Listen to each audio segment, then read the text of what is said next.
Hello student, माशाल्लाह बेहतर याद। प्यारे बच्चों, कल हमने हमारे लेक्चर में क्या किया था? कल हमने हमारे लेक्चर में देखा था कि हमारा वेक्टर स्पेस क्या होता है।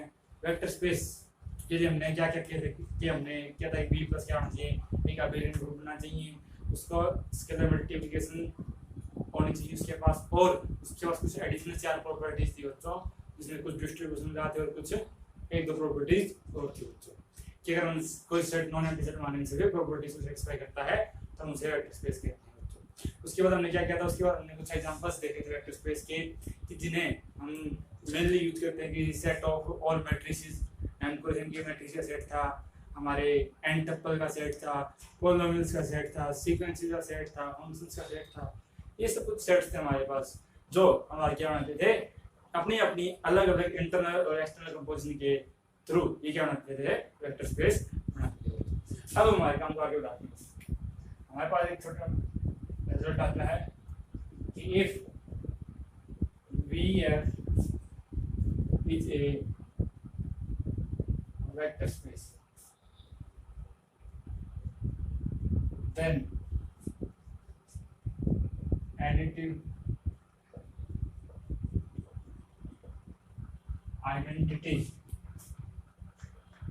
of B plus is known as zero vector and denoted by 0 and additive identity of F plus is known as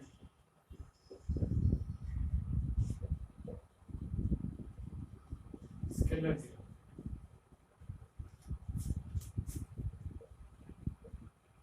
and denoted by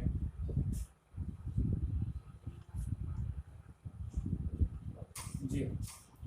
क्या कह रहा है कि अगर V हमारा किसी और एक फील्ड के स्पेस बनता है तो जो V की एडिटिव आइडेंटिटी है उसको क्या कहेंगे, जीरो वेक्टर कहेंगे, उसे हम डार्क जीरो से, वो एक वेक्टर क्वांटिटी होगी। और जो हमारे फील्ड की जो स्केलर या जो एडिटिव आइडेंटिटी होगी वो हमारी क्या स्केलर वैल्यू होगी हमारी जीरो एज ए नंबर होता है जो ऐसे। अभी क्या करता है, कुछ प्रॉपर्टीज डिस्कस करता है कि alpha into 0 is equal to dark for all alpha belongs to F। यह कहता है कि आप वेक्टर 0 को किसी अल्फा से मल्टीप्लाई कीजिए तो आपको 0 वेक्टर ही मिलेगा, V का एलिमेंट मिलेगा। कैसे मिलेगा बच्चों? ये हमारा क्या हो जाएगा, प्रूफ है इसका। छोटे छोटे प्रूफ हम तो side by side he discuss करते हैं। अल्फा 0 वेक्टर में 0 प्लस 0। अभी क्या हो जाएगा, डिस्ट्रीब्यूशन लॉ को फॉलो करते हैं कि alpha into 0 plus alpha into 0। तो ये क्या जाएगा, ये हमारा क्या था इस साइड अल्फा इनटू 0 वेक्टर, तो इसको हमने ऐसे लिखा था, इसको मिल गया अल्फा इनटू 0 अल्फा इनटू 0। अब एक अल्फा इनटू 0 से एक अल्फा इनटू 0 ऐसे काट दीजिए, ऐसे काट दीजिए, यहाँ से आ जाएगा अल्फा इनटू 0 इज इक्वल ये प्रूफ है। अब उसके बाद क्या आता है कि अल्फा इंटू माइनस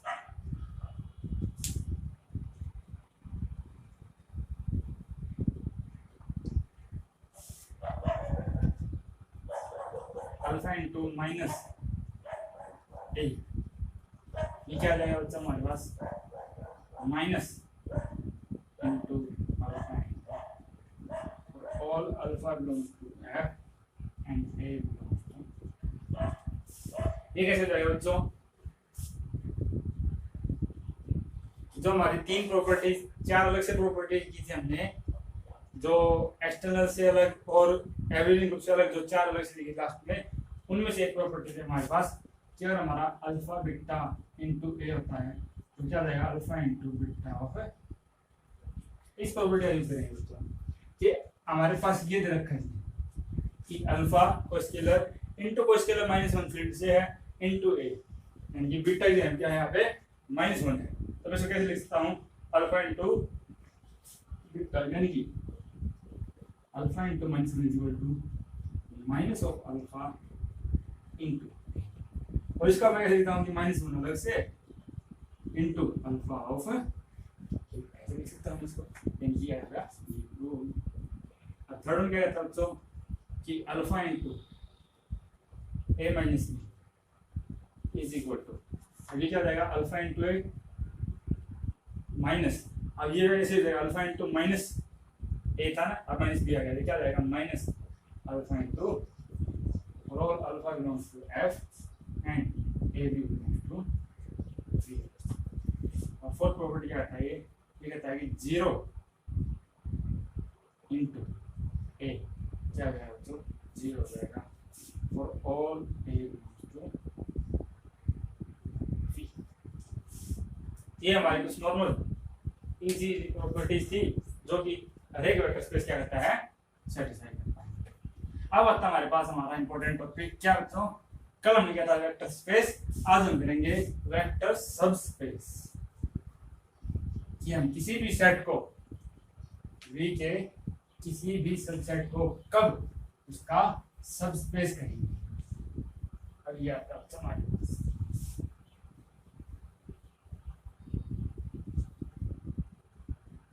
क्या है,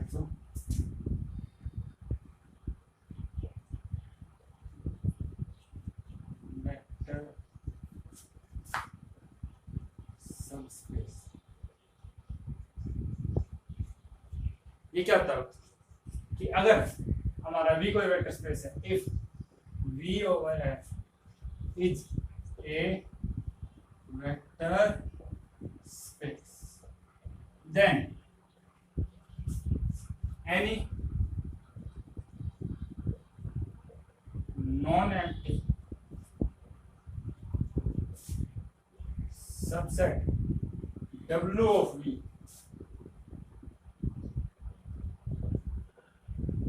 is called subspace of V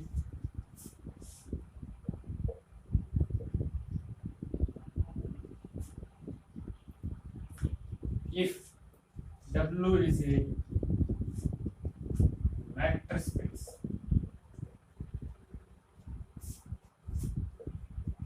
or the same field with same internal and external composition as that क्या कहता है वेक्टर स्पेस किसी भी W, सॉरी V हमारा क्या कोई vector space over field X, तो इस V के किसी भी सबसेट W को, W क्या हमारा सबसेट है किसका, V का, इस V के किसी नॉन एम्प्टी सबसेट W को हम कब कहेंगे सबस्पेस, कब कहेंगे इसी का, कि W खुद क्या बनता हो, जो वेक्टर स्पेस बनता हो और द सेम फील्ड F, जो फील्ड हमारा वेक्टर स्पेस का था उसी फील्ड के और अगर वो वेक्टर स्पेस बनता है with same internal and external composition as that of V, जैसे इंटरनल और एक्सटर्नल कंपोजिशन हमारी V में डिफाइन थी वैसे ही हमारी किसमें होनी चाहिए, W में, वही इंटरनल एक्सटर्नल कंपोजिशन वही फील्ड, और अगर फिर भी कोई सबसेट का क्या बन जाए वेक्टर स्पेस बन जाता है W V का, तो हमारा क्या आ जाएगा, W क्या बन जाएगा, V का सबस्पेस हो जाएगा।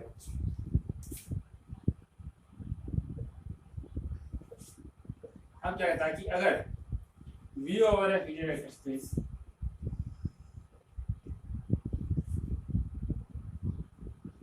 अगर ये हमारा क्या है कोई vector space, then V over F and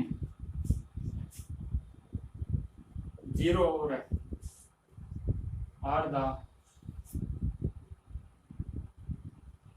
improper subspaces of V। तो खुद V और जीरो स्पेस ये क्या है बच्चों, इन्हें हम कहेंगे improper subspaces of V, and all the subspace of V other than these two subspaces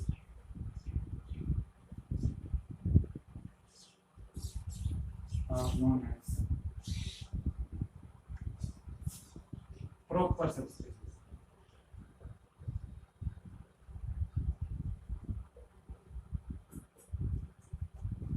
क्या है दोस्तों कि अगर V हमारा कोई वेक्टर स्पेस है तो खुद V और जो जीरो स्पेस है वो क्या कहेंगे हम इम्प्रॉपर सबस्पेस कहेंगे V का, और इन दो को छोड़कर V और इसको छोड़कर बाकी जितने भी सबस्पेस होंगे हमारे V के उन सबको हम क्या कहेंगे V के लिए प्रॉपर सबस्पेस कहेंगे। अब क्या आता है बच्चों,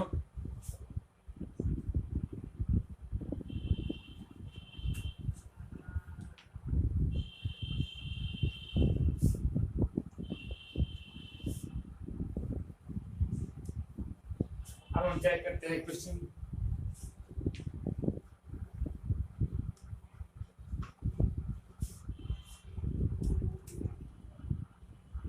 क्वेश्चन क्या पूछा, which of the following are subspaces of subspace होगा C होगा। क्या मैं आपको ऑप्शन दूंगा उनमें से आपको बताना है कि C और R सबस्पेसिस कौन कौन बनेंगे, सबस्पेस कौन कौन बनेंगे। फर्स्ट C और R और R,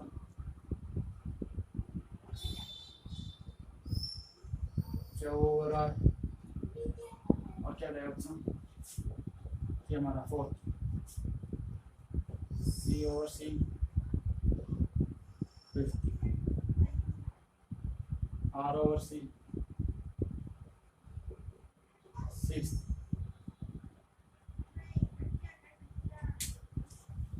और क्या होना चाहिए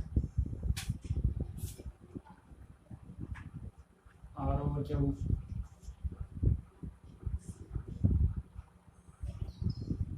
तो आपको बताना इनमें से हमारे C और R की सबस्पेसिस कौन कौन बनेंगे। तो आप देखिए तो सबसे पहले हमारा क्या होना चाहिए, ए सी, इस C का क्या होना चाहिए, सबसेट होना चाहिए, सबसेट भी है। और क्या होना चाहिए, फील्ड भी सेम होना चाहिए बच्चों, फील्ड भी सेम हमारा। और C हमारा खुद भी क्या बनता है कि सबस्पेस बनता है, वेक्टर स्पेस बनता है बच्चों, ये हमारा इसका सबस्पेस बन जाएगा।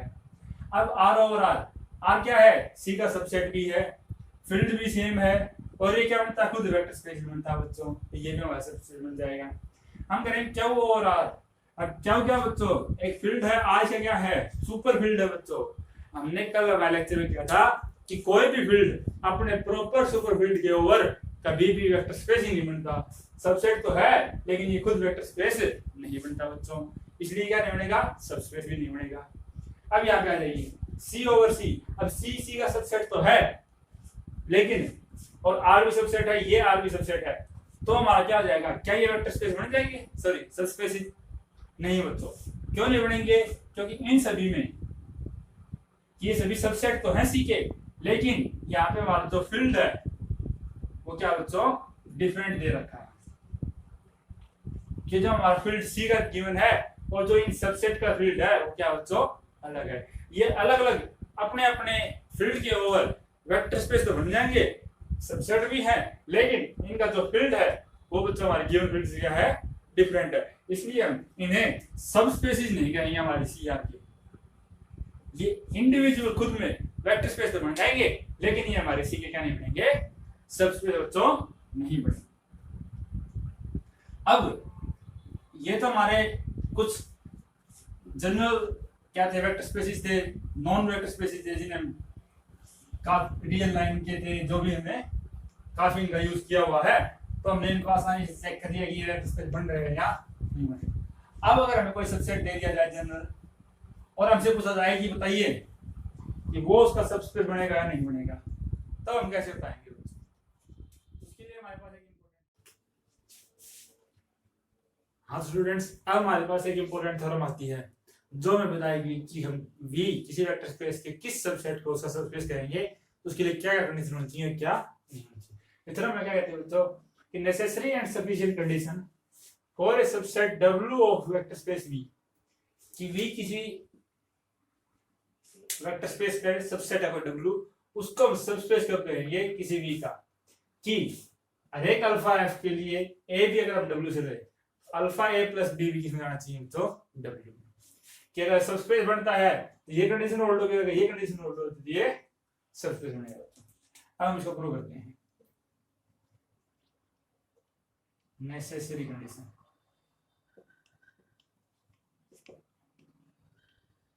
क्या है बच्चों, मान लीजिए W है कंटेनिंग, यही सबसेट है भाई इसका V का, B ए सबस्पेस हो। सबस्पेस का मतलब बच्चों कि अभी भी कहता हमने ये सबसेट होना चाहिए, फील्ड सेम होना चाहिए और खुद भी क्या होना चाहिए वेक्टर स्पेस, यानी कि W और इज ए वेक्टर स्पेस। अगर W हमारा वेक्टर स्पेस है तो हम क्या करेंगे, कोई दो एलिमेंट लीजिए आप W से, कोई दो एलिमेंट लेते हैं, अल्फा हमने लिया फील्ड से, तो हमारी एक्सटर्नल कंपोजिशन का स्केलर मल्टीप्लिकेशन क्या कहती है, this implies alpha into A belongs to किसमें जाएगा W में, बाय एक्सटर्नल कंपोजिशन या स्केलर मल्टीप्लिकेशन बोल दीजिए, सेम बात। अब अल्फा इनटू A किसमें गया W में, और B भी किसमें है W में, तो इंटरनल कंपोजिशन कह लीजिए, एडिशन कह लीजिए कि अल्फा A प्लस B ये किसमें जाएगा W में, बाय इंटरनल कंपोजिशन। वो क्या कहती है, वो ये कहती है कि ये क्लोज अंडर क्या होगा एडिशन होगा, यानी कि अगर दो W वेक्टर्स को ऐड करेंगे तो W का वेक्टर आएगा। यानी कि हमने क्या किया था, सबस्पेस माना था बच्चों V का, और क्या प्रूव कर दिया कि हर एक अल्फा के लिए, हर एक A B के लिए अल्फा A प्लस B किसमें चला गया W में चला गया, तो हमने सबस्पेस लिया और ये कंडीशन को प्रूव कर दिया। अब हम क्या करेंगे कि V को वेक्टर स्पेस और ये कंडीशन मानेंगे। अब हमें प्रूव करना है कि W क्या बनेगा सबस्पेस बनेगा। अब हम सफिशिएंट कंडीशन को प्रूव करेंगे।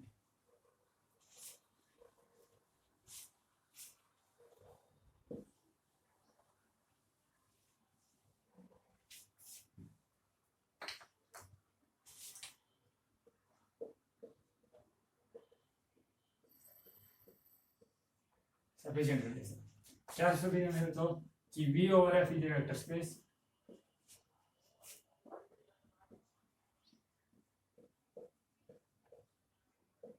W कोई सबसेट है V का, and for all alpha belongs to V, sorry F and AB belongs to V, we have alpha A plus B belongs to W, ये belongs to W। ये में given है कि हर एक अल्फा F के लिए A B W के लिए अल्फा A प्लस B किसमें जा रहा है बच्चों W में जा रहा है, ये हमें गिवन है। हमें प्रूव करना W को वेक्टर स्पेस बच्चों। वेक्टर स्पेस प्रूव करने के लिए क्या चीज है, W अंडर एडिशन एक अबेलियन ग्रुप बनना चाहिए, स्केलर मल्टीप्लिकेशन डिफाइंड होनी चाहिए इसके पास, और क्या होना चाहिए, चार एडिशनल प्रॉपर्टी थी वो भी होनी चाहिए बच्चों। कुछ प्रॉपर्टीज हमारी जैसे एसोसिएटिविटी, कम्यूटेटिविटी, डिस्ट्रीब्यूटिव लॉ, ये अगर हमारे जैसे हमारा W सबसेट है V का, ये कुछ ऐसी प्रॉपर्टीज है बच्चों की एसोसिएटिविटी, कम्यूटेटिविटी और डिस्ट्रीब्यूटिव लॉ, और जो हमारे चार अलग से प्रॉपर्टीज लास्ट होंगे कि वो ऐसी प्रॉपर्टी है कि वो अगर किसी बड़े सेट के पास है तो उसके सबसेट के पास भी हमेशा होंगी ही होंगी बच्चों। अब एसोसिएटिव में हम क्या करते हैं, कोई तीन एलिमेंट उठाते हैं V के, हर एक तीन एलिमेंट के लिए वो एसोसिएट कर जाते हैं। अब जब V के सभी एलिमेंट एसोसिएट कर जाते हैं तो W के एलिमेंट भी क्या है V में से ही निकल के आए हैं, तो वो तो एसोसिएट करेंगे ही करेंगे। उसी तरह ये कम्यूटेट करते हैं तो ये भी कम्यूट करेंगे, अगर ये डिस्ट्रीब्यूट लॉ को फॉलो करते हैं तो ये भी डिस्ट्रीब्यूट लॉ को फॉलो करेंगे। ऐसे हो तो हमारी लास्ट वाली चार प्रॉपर्टी वो भी हमारी क्या हो जाएंगी, सेटिस्फाई हो जाएंगी। यानी कि अगर हमें इसे वेक्टर स्पेस प्रूव करना है तो हमें क्या प्रूव करना है बच्चों, सबसे पहले अबेलियन ग्रुप के लिए क्लोजर प्रॉपर्टी यानी कि इंटरनल कंपोजिशन दिखानी है हमें। सेकंड आइडेंटिटी, एसोसिएटिविटी वो होल्ड हो जाएगी बच्चों। एडिटिव आइडेंटिटी दिखानी है बच्चों में, एडिटिव इनवर्स दिखाना है बच्चों। कम्यूटेटिविटी वो भी हो जाएगी। और फिर हमें स्केलर मल्टीप्लिकेशन दिखानी है, और लास्ट वाली चार प्रॉपर्टी हमारी सेटिस्फाई ऐसी हो जाएंगी। यानी हमें चार प्रॉपर्टी दिखानी है, internal composition, external composition, additive identity और एडिटिव इनवर्स। बच्चों अब देखिए बच्चों कि हर एक अल्फा बिलोंग्स टू एफ के लिए और ए बी एम आई डब्ल्यू के लिए कंडीशन हमारी होल्ड होती है हर एक के लिए। तो मैं मान लेता हूं कि अगर मैं इसमें अल्फा को क्या ले लूं 1, अगर मैंने यहाँ पे अल्फा को 1 ले लिया तो मेरा क्या बन गया a plus b belongs to W for all a b belongs to W. कि हर एक ए बी के लिए क्या होगा a plus b belongs to W जाएगा। क्यों? क्योंकि ये कंडीशन भाई हर एक अल्फा के लिए ठीक थी, हर एक अल्फा के लिए ये सेटिस्फाई करेगा, तो मैंने अल्फा क्या ले लिया बच्चों 1 ले लिया। यानी कि a प्लस बी किसमें गया डब्ल्यू में, मतलब कि इंटरनल कंपोजिशन सेटिस्फाई, या फिर हम कह दीजिए इंटरनल कंपोजिशन इज सेटिस्फाइड। अब क्या करते हैं बच्चों, अब हमें दिखानी है एडिटिव आइडेंटिटी। एडिटिव आइडेंटिटी में क्या करूं बच्चों, यहाँ पे a और b इन दोनों को क्या कर देता हूं मैं 0। जैसे ही मैं a और b को 0 रखूंगा, अल्फा इंटू 0 वेक्टर अभी हमने किया था सुबह मतलब आज हमारे स्टार्टिंग लेक्चर में कि अल्फा इंटू 0 क्या जाएगा हमारा 0 vector plus 0 vector, 0 plus 0 vector क्या जाएगा बच्चों 0 वेक्टर, वो किसमें जा जाएगा डब्ल्यू में। और ये 0 क्या आती है एडिटिव आइडेंटिटी होती है बच्चों, आइडेंटिटी किसकी डब्ल्यू की अंडर एडिशन। अब ये क्या आ गया एडिटिव आइडेंटिटी भी आ गई, इंटरनल कंपोजिशन सेटिस्फाई होगी, दो प्रॉपर्टीज होगी। अब हम दिखाते हैं बच्चों एडिटिव इनवर्स। बच्चों एडिटिव इनवर्स क्या होता है कि अगर हमारा ए डब्ल्यू में है तो क्या होना चाहिए माइनस ए का आना चाहिए डब्ल्यू में होना चाहिए। अब अगर हमारे यहाँ से ए डब्ल्यू में है, मान लीजिए कि ए किसमें है डब्ल्यू में है बच्चों, तो मैं यहाँ से क्या करता हूँ कि बी को ले लेता हूँ 0 और अल्फा को ले लेता हूँ -1। Take alpha is equal to -1 and b is equal to, ये मैं अपने में से क्यों ले रहा हूँ, क्यों ले रहा हूँ बच्चों, क्योंकि जो हमारी ये कंडीशन थी ये हर एक अल्फा या हर एक ए बी जो हम बी डब्ल्यू से उठाएंगे हर एक के लिए क्या थी ये ट्रू थी बच्चों। अगर हर एक के लिए ट्रू है तो हम जो भी पर्टिकुलर वैल्यू उठाएंगे उनके लिए भी क्या होगी ये ट्रू होगी। जब हमने ऐसा किया तो यहां से क्या जाएगा बच्चों कि -a plus 0 belongs to W, यानी कि -a बीच में जाएगा बच्चों डब्ल्यू में।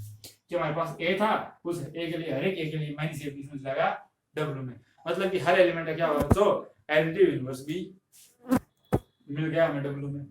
यानी कि डब्ल्यू में क्या हो गया इंटरनल कंपोजिशन यानी क्लोजर प्रॉपर्टी, एसोसिएटिविटी हो जाएगी क्योंकि वी में है तो डब्ल्यू में होगी, एडिटिव आइडेंटिटी होगी, एडिटिव इनवर्स हो गया और कम्यूटेटिविटी हो जाएगी। यानी कि डब्ल्यू अंडर एडिशन क्या बन गया बच्चों अबेलियन ग्रुप बन गया,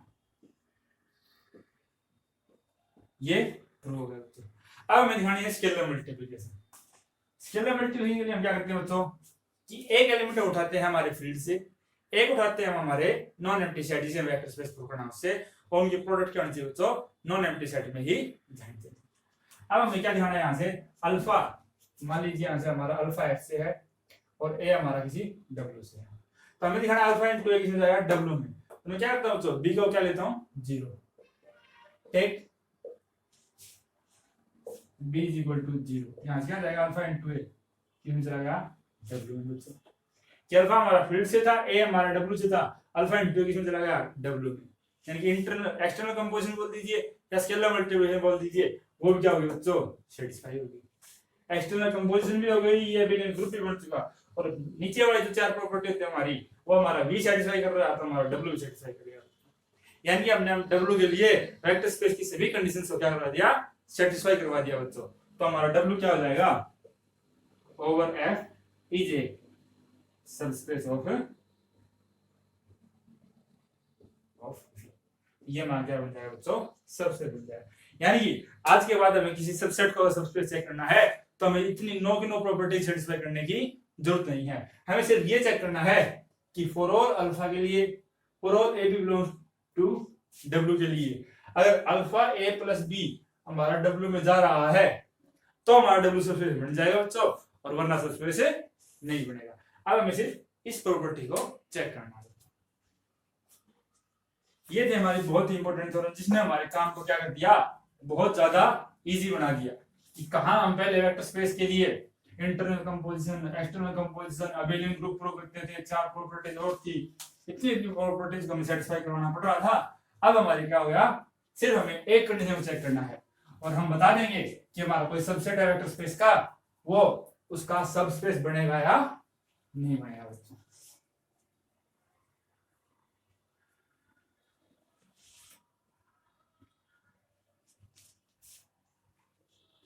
देखते हैं हम इसका, which of the following are subspace of R cube over, क्या मैं आपको ऑप्शंस देता हूं बच्चों, क्या आपने बताना है उनमें से कौन कौन से हमारे R क्यूब ओवर R की सबस्पेसेस बनेंगे और कौन से इसकी सबस्पेसेस नहीं बनेंगे। W1 में बच्चों मैंने एक सेट बना दिया जिसमें वो सारे 3 टपल के एलिमेंट आएंगे x y z such that कि a1x b1y c1z is equal to 0, a2x b2y c2z is equal to 0, up to on anx bnx plus cnz is equal to 0, वे है ai bi and ci are fixed real number for all I 1 less than I less than। ये हमने एक set बना दिया बच्चों, इसमें वो सारे एक्स वाई आएंगे जो इन सभी कंडीशन को क्या कर रहे हैं, सेटिस्फाई कर रहे हैं, जहां पे ए आई बी आई और सी आई क्या है, फिक्स्ड रियल नंबर।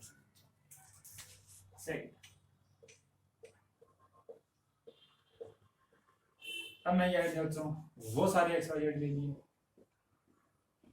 जो a x plus b y plus c z equal to 0 for all a b c for where a b c are fixed real number. Third,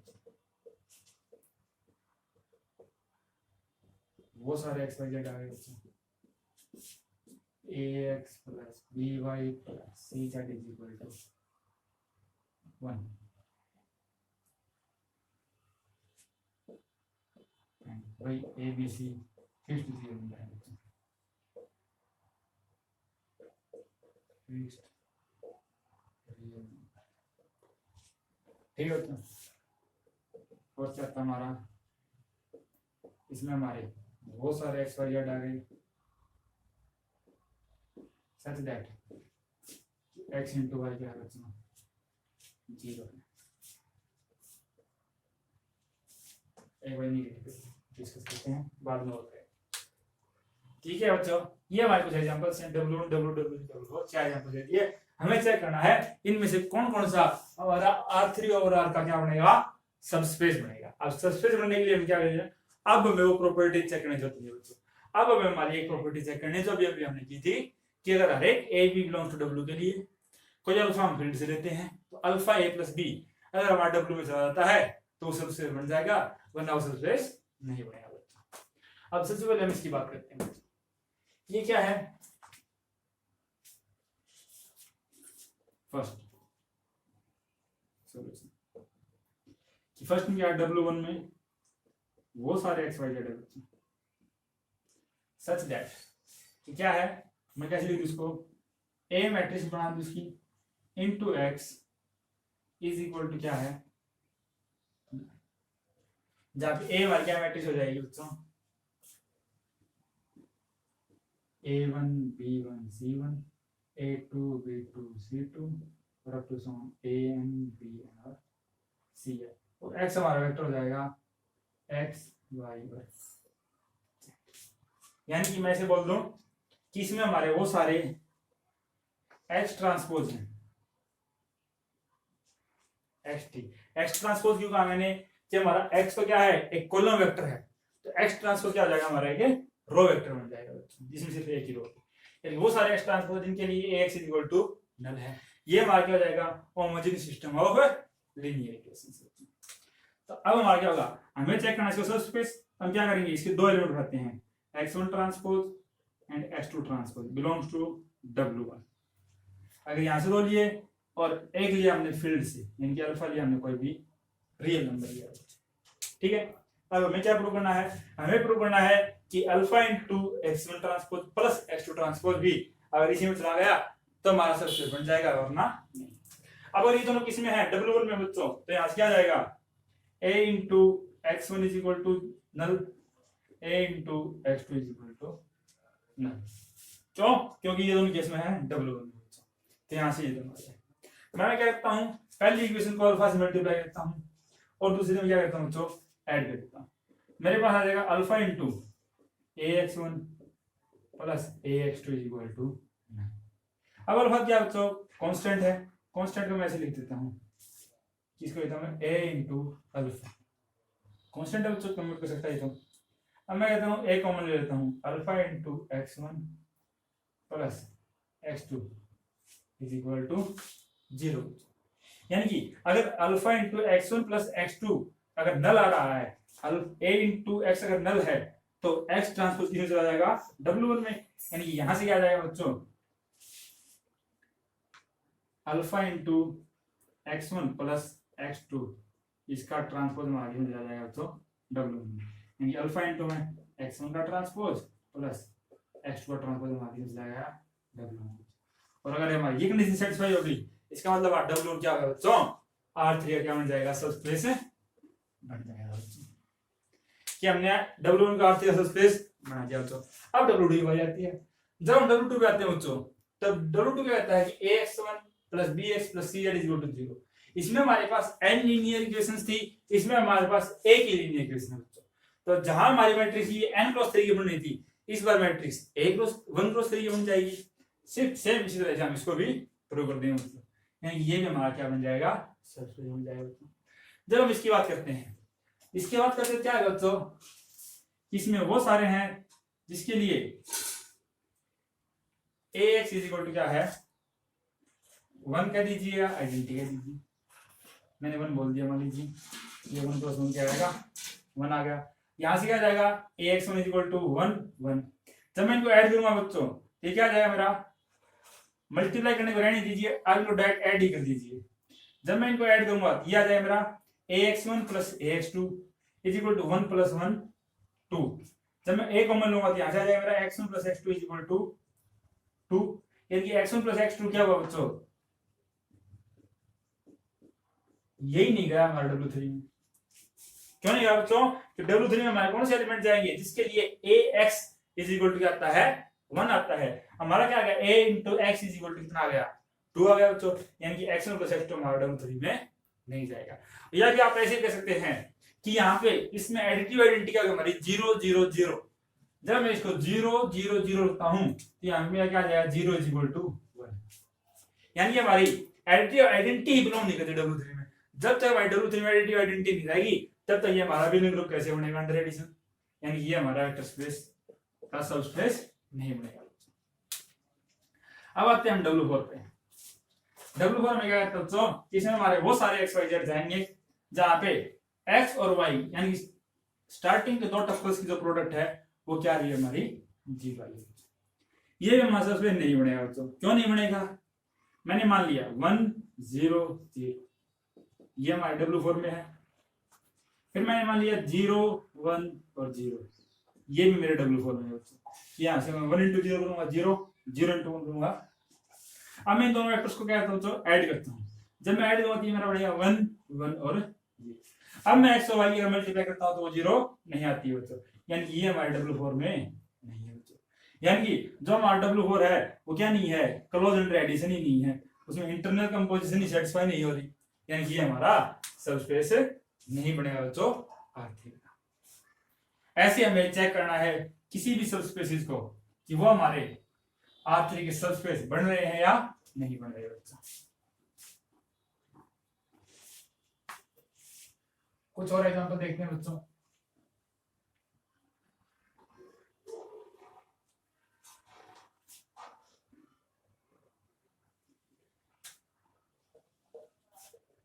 W5 बच्चों बहुत सारे x y z आ गए। यहाँ से x तो आ गया हमारा रेशनल और वाई जेड हमारे कोई भी रियल नंबर आ गए। 6 बच्चों W6 में बहुत सारे एक्स वाई जेड आ जाएंगे।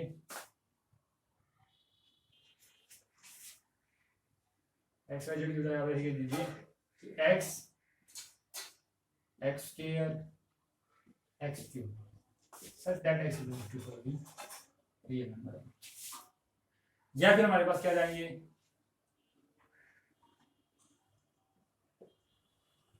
एक्स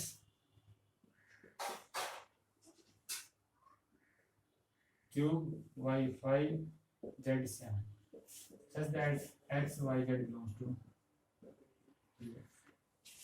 और इसमें हमारे वो सभी एक्स वाई जेड आ जाएंगे such that x square plus y power 4 plus z power 6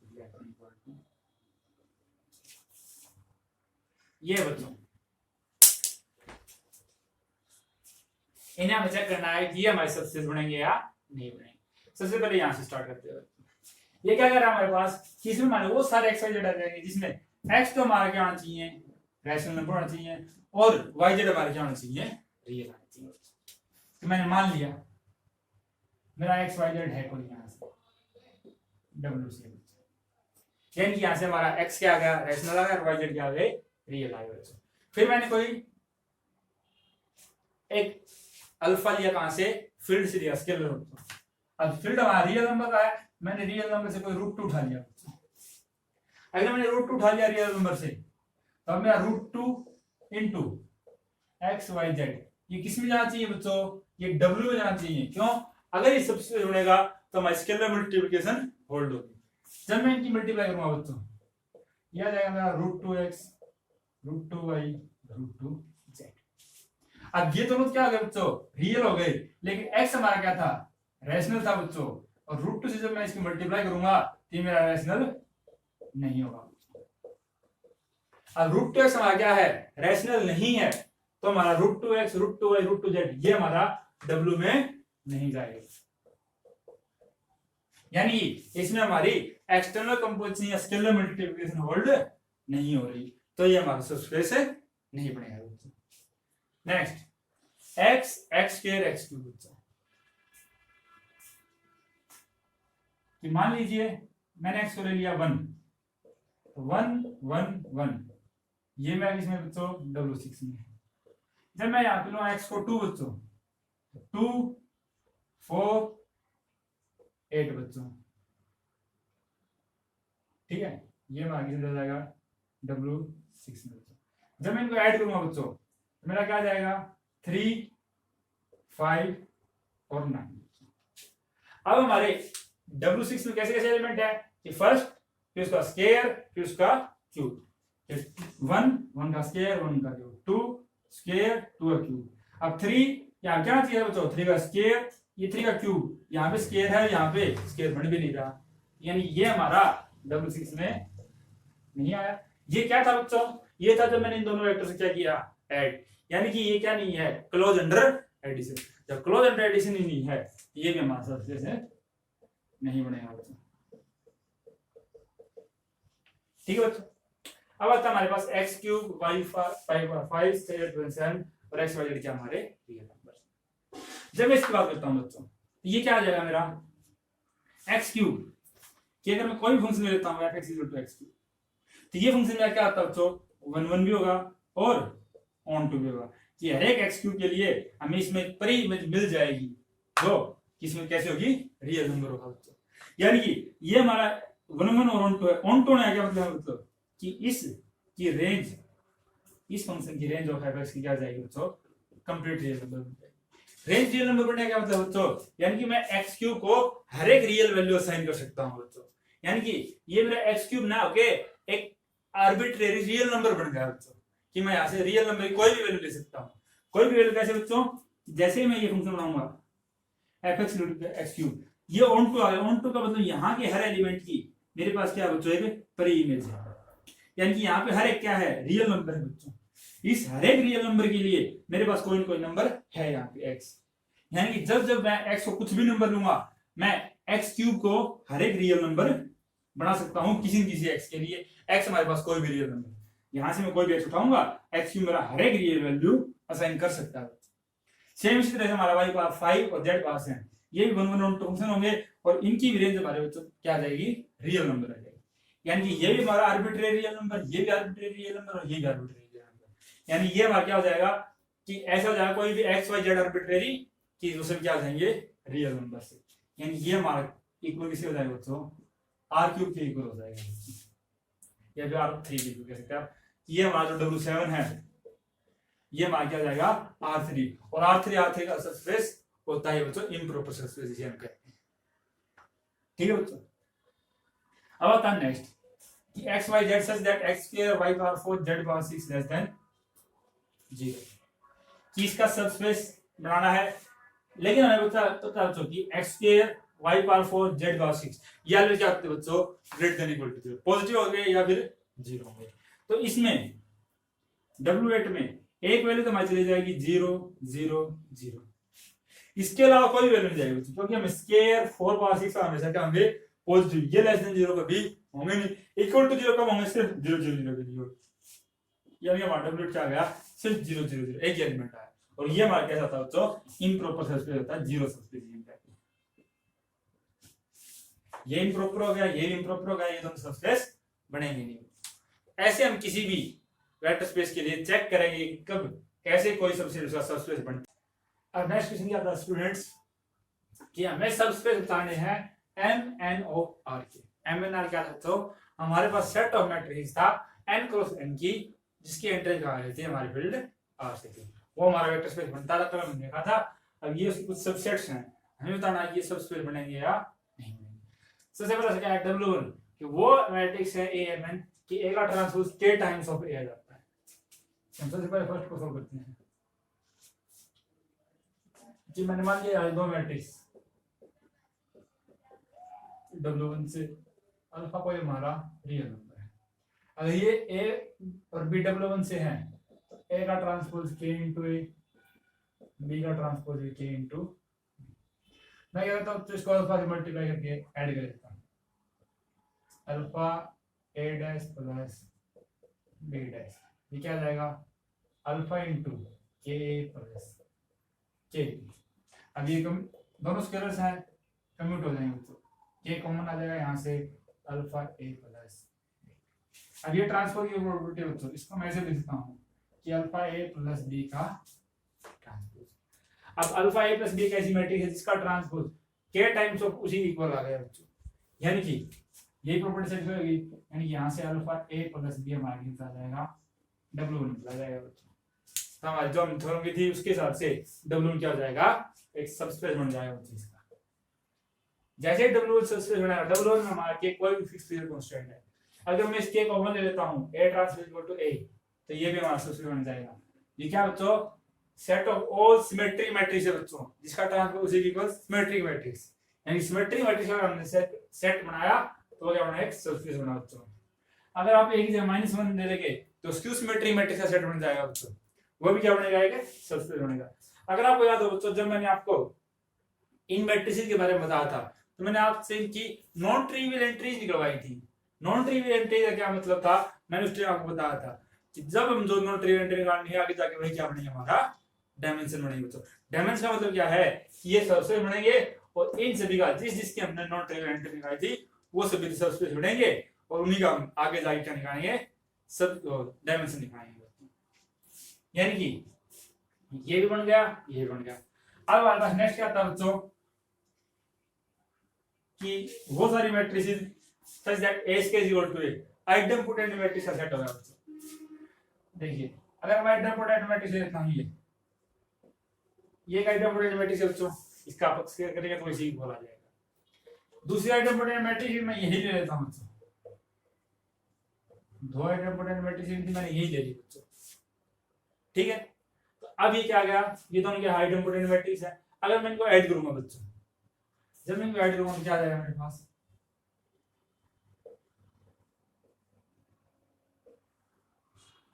और ये आइडेंटिटी मैट्रिक्स नहीं है बच्चों। जब मैं इसका स्क्वायर करूंगा इसका स्क्वायर कितना आ जाएगा बच्चों, 4 0 0 0, जो कि इसके इक्वल नहीं है। ये हमारे डब्ल्यू और में नहीं जाएगा, यानी जब हम इन दो मैट्रिक्स को ऐड करेंगे तो वो हमारी डबल मैट्रिक्स नहीं होगी। अगर आपको दिक्कत हो बच्चों के आप दोनों सेम लिए हम तो अलग अलग लेते थे, तो आप अलग अलग ले सकते हैं। अलग अलग आप देखना चाहते हैं तो आप ऐसे ले लीजिए, आपकी मर्जी है। ये भी हमारी आइडेंटिटी मैट्रिक्स है, ये भी हमारी आइडेंटिटी मैट्रिक्स है। जब मैं इनको ऐड करूंगा तो मेरे पास आ जाएगा 1 1 1 1। ये आइडेंटिटी मैट्रिक्स नहीं होती है, यानी कि हमारा W4 क्या नहीं बनेगा, सबस्पेस नहीं बनेगा। जब हमारी W5 की बात आती है तो उसमें बहुत सारी मैट्रिक्स का क्या क्या है, आइडेंटिटी है बच्चों, इनवॉल्यूटरी मैट्रिक्स है बच्चों। एक मैट्रिक्स ले लीजिए आप आइडेंटिटी, दूसरी ले लीजिए आप माइनस आइडेंटिटी। अगर मैं दोनों को ऐड करता हूं क्या रहेगा बच्चों, नल मैट्रिक्स। और नल मैट्रिक्स हमारी क्या है, आइटम सॉरी इनवॉल्यूटरी नहीं होती बच्चों, ये भी हमारा सबस्पेस नहीं बनेगा। अब आता है निलपोटेंट मैट्रिक्स। अगर ए हमारी निलपोटेंट है तो मान लीजिए बच्चों ये लीजिए,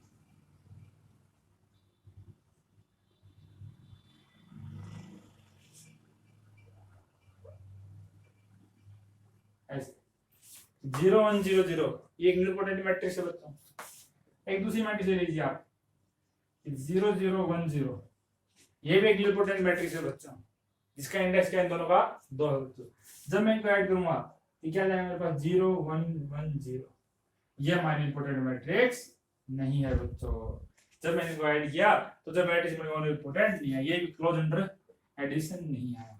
ये तीनों मैट्रिक्स क्या नहीं थी, क्लोज अंडर एडिशन नहीं थी। अब यहाँ क्या बना दिया मैंने, वो मैट्रिक्स जिसमें अपर ट्रायंगुलर मैट्रिक्स है बच्चों। आप जानते हैं कि अगर मैं दो अपर ट्रायंगुलर मैट्रिक्स को जोड़ता हूं तो क्या आएगा, अपर ट्रायंगुलर मैट्रिक्स। अगर उसे किसी स्केलर से मल्टीप्लाई करता हूं तब भी क्या आएगा, अपर ट्रायंगुलर मैट्रिक्स। अगर मैंने यहाँ से ए और बी दो अपर ट्रायंगुलर मैट्रिक्स ले ली तो अल्फा इंटू ए ये भी अपर ट्रायंगुलर, प्लस अगर मैंने बी ऐड कर दिया वो भी अपर ट्रायंगुलर, यानी कि अल्फा ए प्लस बी क्या आ जाएगा, अपर ट्रायंगुलर आ जाएगी। ये क्या आ जाएगा, एक सबस्पेस बन जाएगा। इसी तरह आप लोअर ट्रायंगुलर लेते हैं तो इस सबस्पेस बन जाएगा बच्चों। अगर आप डायगोनल मैट्रिक्स लेते हैं, डायगोनल ऐड करेंगे तब भी डायगोनल रहेगा, किसी स्केलर से मल्टीप्लाई करेंगे तब भी डायगोनल रहेगा। तो जो डायगोनल मैट्रिक्स का सेट होगा वो भी हमारा क्या बन जाएगा, सबस्पेस बन जाएगा बच्चों। और जो स्केलर मैट्रिक्स का सेट होगा वो भी हमारा क्या बन जाएगा, सबस्पेस बन जाएगा बच्चों। और अगर आप याद रखें तो हमने इन सभी के लिए जब हमने इनको पढ़ा था तो इनके लिए हमने नॉन ट्रिवियल एंट्रीज निकाली थी, यानी ये तो सबस्पेस बनने ही बनने थे बच्चों। अब कुछ और आते हैं बच्चों,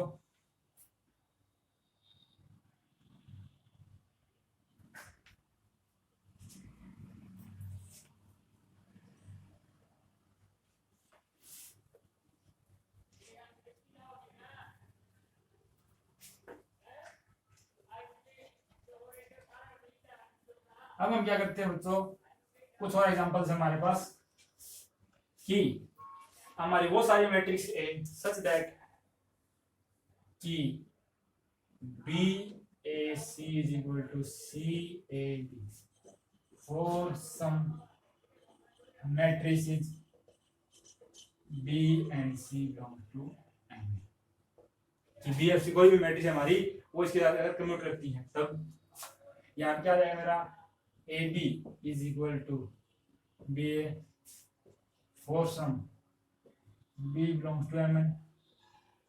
और नेक्स्ट क्या आ जाता है बच्चों मेरा, ये मैं इसको डब्ल्यू 9 10 11 12 ऐसे ना लिखता, A belongs to M N, A into D is equal to D into A, where D क्या है, डायगोनल लैम्डा 1 लैम्डा 2 लैम्डा।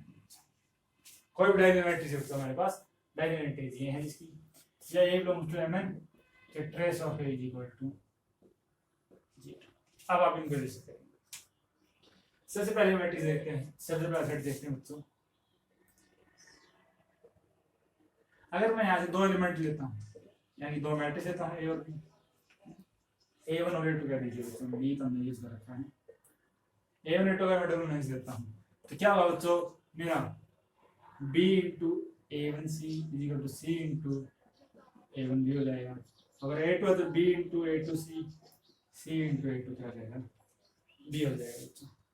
ये हमारा किसी भी B और C मैट्रिक्स के लिए हो जाएगा। अब अगर मैं करता हूँ इसको किसी अल्फा से क्या करता हूँ, जो हमारा फ्रेंड से मल्टीप्लाई करता हूँ, तो मैं इसको अल्फा से मल्टीप्लाई करके इसमें ऐड करूंगा, ये में क्या जाएगा alpha into B A1C plus B A to C alpha C1 A C A to. अब अल्फा क्या मेरा बच्चों स्केलर है, स्केलर क्या जाएगा कम्यूट कर जाएगा इसके साथ। इसी तरह ये अल्फा स्केलर है कम्यूट कर जाएगा। अब मैं यहाँ से बी कॉमन लेता हूँ, पीछे सी कॉमन लेता हूँ, B common alpha A1 plus A2 into C common alpha A1 plus A2 into B हो जाएगा। यानी कि बी और सी मैट्रिक्स के लिए एक ऐसी मैट्रिक्स आ गई जो इनके साथ कम्यूट करती है, यानी कि यहाँ से क्या जाएगा alpha into A1 plus A2 आगे से चला गया W9, ये हमारा क्या हो जाएगा सबस्पेस बन जाएगा बच्चों। अगर ये हमारा सबस्पेस बन गया तो जब मैं इसमें सी की जगह क्या ले लूंगा आइडेंटिटी मैट्रिक्स ले लूंगा बच्चों, तो मेरा ये क्या जाएगा A B is equal to B किसी मैट्रिक्स बी के लिए, तो ये भी मेरा सबस्पेस बन जाएगा। अब बी की जगह पे हर एक बी के लिए था ये फोर्स ऑन बी, बी कैसे ले सकते हैं हम, अगर हमने बी को डायगोनल ले लिया तब भी ये सबस्पेस बन जाएगा। अब बात आती है trace of A is equal to 0, A M से है इसका ट्रेस क्या है 0। अगर किसी मैट्रिक्स का ट्रेस 0 बच्चों उसको ट्रेस 0 की मैट्रिक्स में ऐड करते हैं तब भी हमारा ट्रेस कैसा रहेगा बच्चों 0 ही रहेगा। अगर हम ट्रेस 0 है किसी स्केलर से मल्टीप्लाई करते हैं तब भी हमारा ट्रेस क्या रहेगा 0 रहेगा बच्चों। यानी इसमें भी अल्फा ए प्लस बी अगर हम करेंगे तो सेटिस्फाई हो जाएगा, और ये सब हमारे क्या बन जाएंगे सबस्पेस बन जाएंगे बच्चों MNR। ऐसे आपको किसी भी वेक्टर स्पेस के जो सबसेट है उनके लिए सबस्पेस होंगे या नहीं होंगे चेक करना है।